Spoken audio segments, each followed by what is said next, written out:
Hey, welcome to Jeremy Snell's recruitment training. If you're looking to deepen your capabilities, if you're seeking to improve your productivity and your performance, this is the channel for you. In every episode, I will unpack practical and tactical things that you can do to help you to think with greater clarity, make better decisions, and ultimately make more money. Feel free to subscribe, feel free to like and to comment. And now let's get on with today's topic. Hey, good to have you back.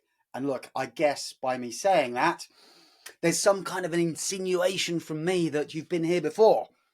And as we're building this library of podcast episodes that are all linked to the 4D recruitment method, I appreciate that not everyone got involved at episode number 1. So if this is your first time here, there is an opportunity for you to be able to back comb through the catalogue and potentially access some of the previous episodes where there are plenty of ideas, hints and tips and thoughts and musings that all revolve around how to be able to build an offering in your recruitment business that stands out for being different as opposed to simply being better. And at its core, the 4D recruitment method is all about how you can start to position yourself as being different by behavior that then creates difference by the results that you generate for your clients that ultimately encourages them to come back again and again and become customers for life. Today's episode is all about what I feel is one of the missed selling opportunities and also one of the underdeveloped skills in the majority of recruitment businesses, which is the ability to interview. When you get good at interviewing, you become far more valuable to your clients because you're now extending what they're doing in their own interview process and bringing much of it in-house to your own process. And sticking my neck out, I would say that what you're also doing is you're doing something which demonstrates by behavior something that your clients will want to emulate. Because in my experience, both when I was a recruiter and subsequently as an L&D professional, corporate organizations of whatever size, small, medium, superpowers in their industries, their capability of interviewing is relatively low. And in fact, I would go further than that and say there are many managers out there today who are working in organizations that you guys would probably consider to be your customers who aren't very good at interviewing. And I know this to be the case because many of those organizations have reached out to me as an L&D professional to invite me to work with their managers to help them to get better at being able to interview the candidates that they're meeting so that they can make stronger assessments of capability and ensure that they're not making mistakes in their hiring process. Now, it's very flattering when large organizations choose to do that because like when a big company like 10,000 people reaches out and says, hey, we've not spoken before, however, we've got 1,000 managers who need to get better at interviewing because we're currently spending a lot of money with recruitment firms on people who don't work out.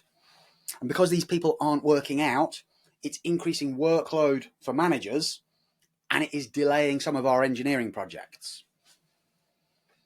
So I hope you can see that for them to reach out to me stranger to stranger because of something that they found on my website is flattering. What I would also say is it's a little bit embarrassing because those organizations, they are dealing with providers of recruitment services. Yet many of those providers of recruitment services aren't providing what I would consider to be recruitment services.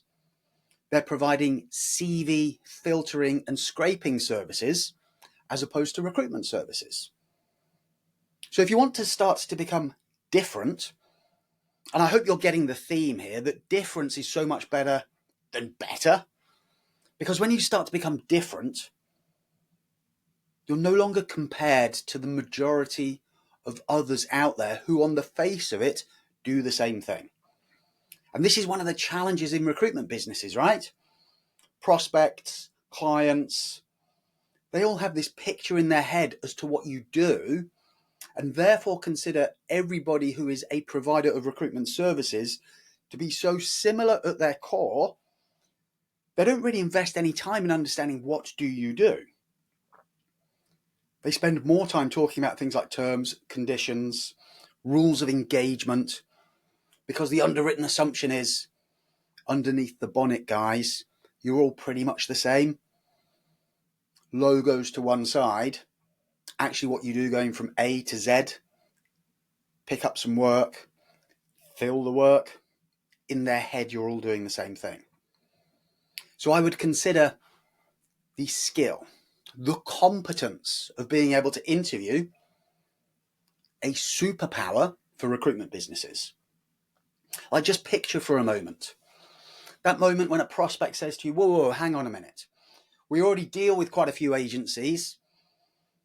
Why should we work with you? Like, what makes you different? And you hear their own words. What makes you different?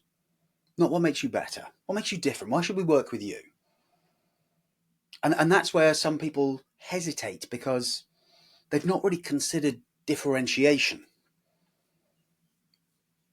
When if the thing that comes out of your mouth is, what makes me different is my ability to be able to interview people on your behalf, to be able to ensure that I'm protecting you from hiring the wrong people, based upon true levels of capability, based upon performance, based upon their potential to be able to do the mission. You pay me to reject just as much as you pay me to recommend. And it is the quality of my interviewing skills which will help you to increase the longevity of the hires that you make, because the candidates I place with you will be more sticky. Right? So get that. Like, just muse on that for a moment. Think about how you turn that into your words. And I pause and I go quiet, right? Because when I become that prospect, I don't think they've heard that many times before. In fact, being a little bolder, I don't think they've ever heard that. I don't think there are many recruitment businesses out there that would consider their unique selling point to be the quality of their interviewing skills. In fact, still today, there are plenty of recruitment businesses out there who feel that their job is to simply find. We find, we share, you decide. And that's what leads to clients making mistakes. That's what starts to make clients become a little bit more insistent about negotiating longer rebate periods. This is what frustrates recruiters, who then take to LinkedIn to say, how can I possibly be held responsible for the longevity of a placement after 3 months? And to a point, they're right. However, if you're not clear on what causes churn, what causes people to leave before they've been able to demonstrate value, you're going to find it difficult to be able to help your client to reduce those things.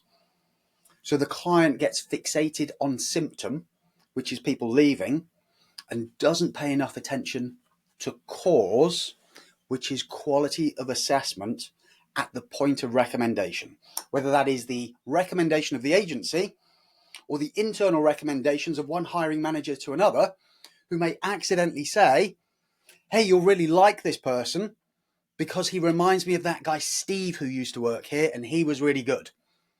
So they end up hiring somebody because they are the shadow of Steve, and then they later regret it. Or they hire somebody because of their biography and the baked in assumptions that one would assume, because they've worked for our competitor for the last 4 years, that they know what they're doing. So they hire this person based upon profile, based upon biography, based upon logos on their CV. And then they start to regret it, because all of the things that they had assumed turn out not to be true. And you know, people, I'll whisper this because it can sometimes offend people. This is why agencies are really poor at hiring for their own business, because they're suddenly having to make a hiring decision. And they've never made a hiring decision. All they've ever made is a recruitment decision. And a recruitment decision is, this person is a worthy individual to consider for an interview. They are a candidate.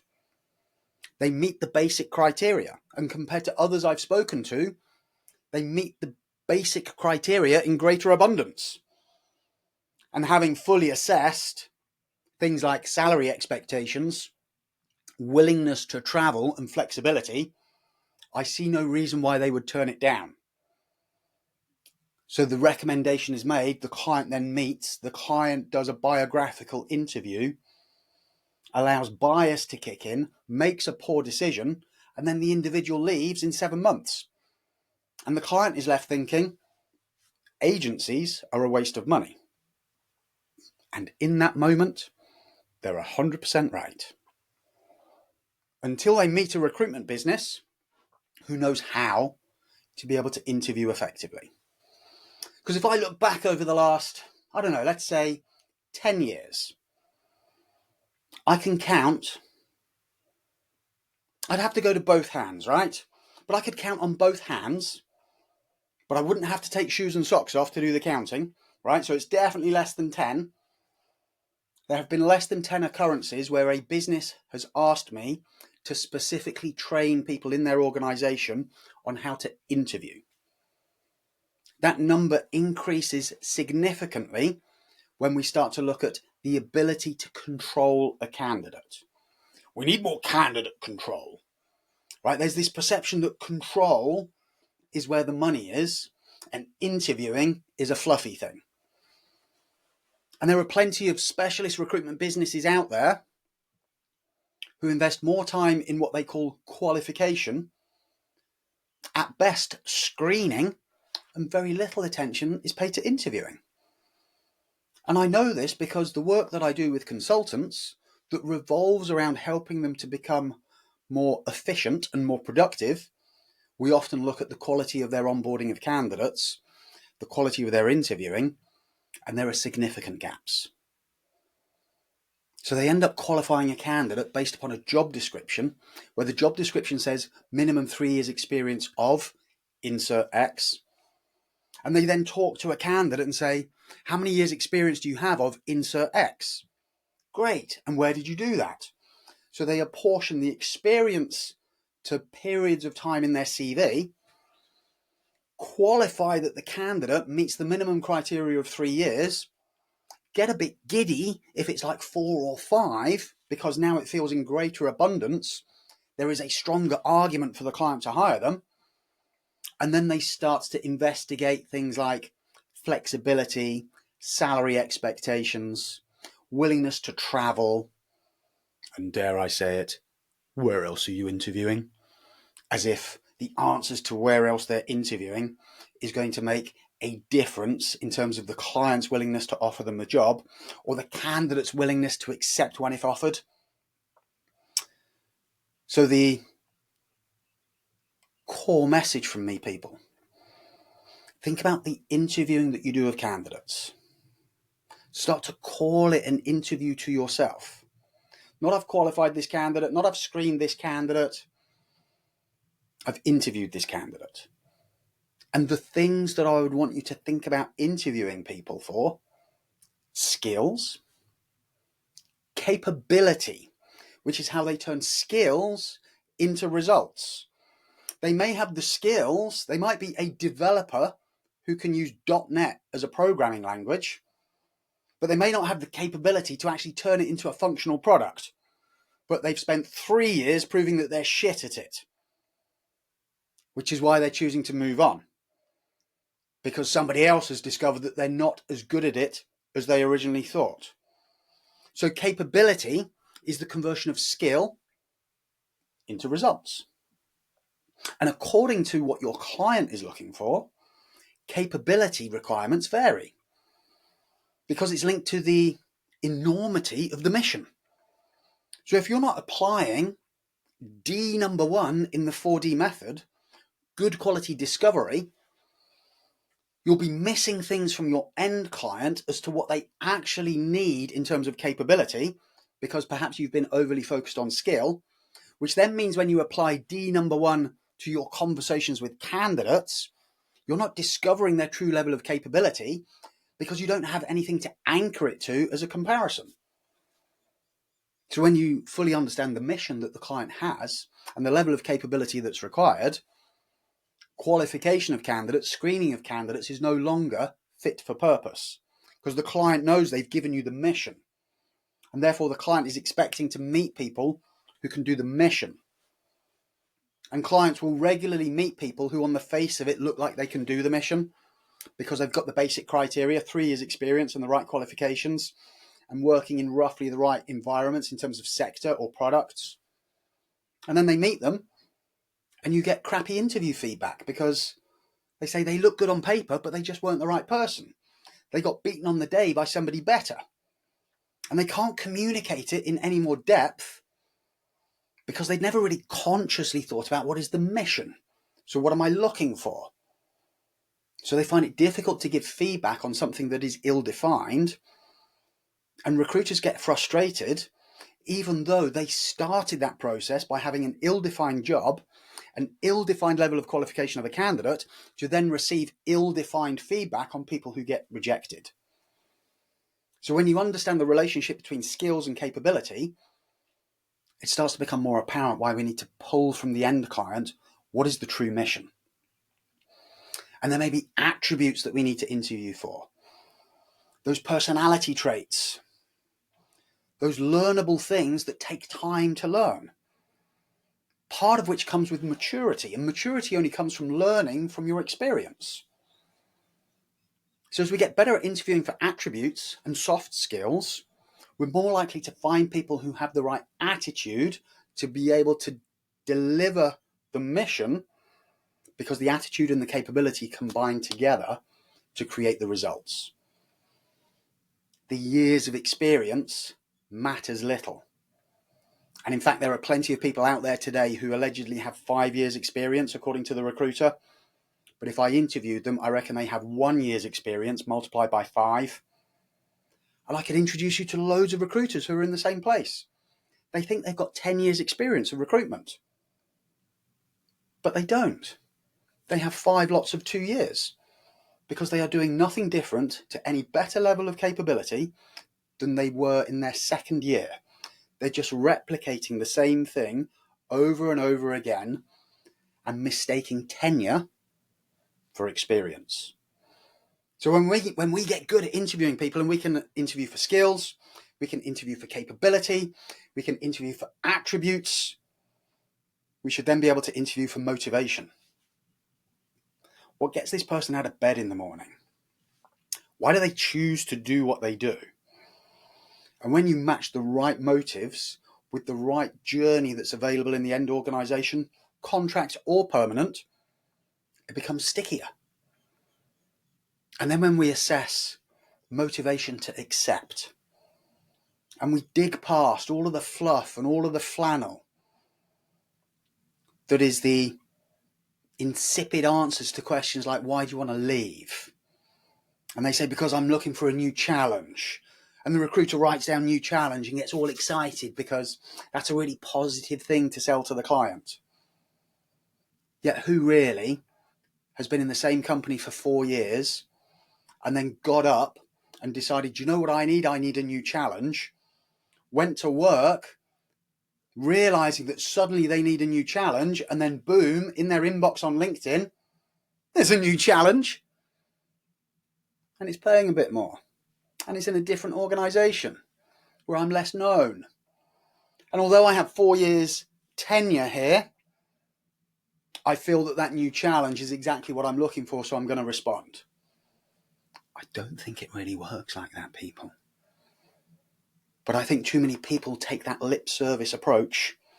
I asked the question why they want to leave. They gave me an answer. I felt that it had some validity, so I moved on.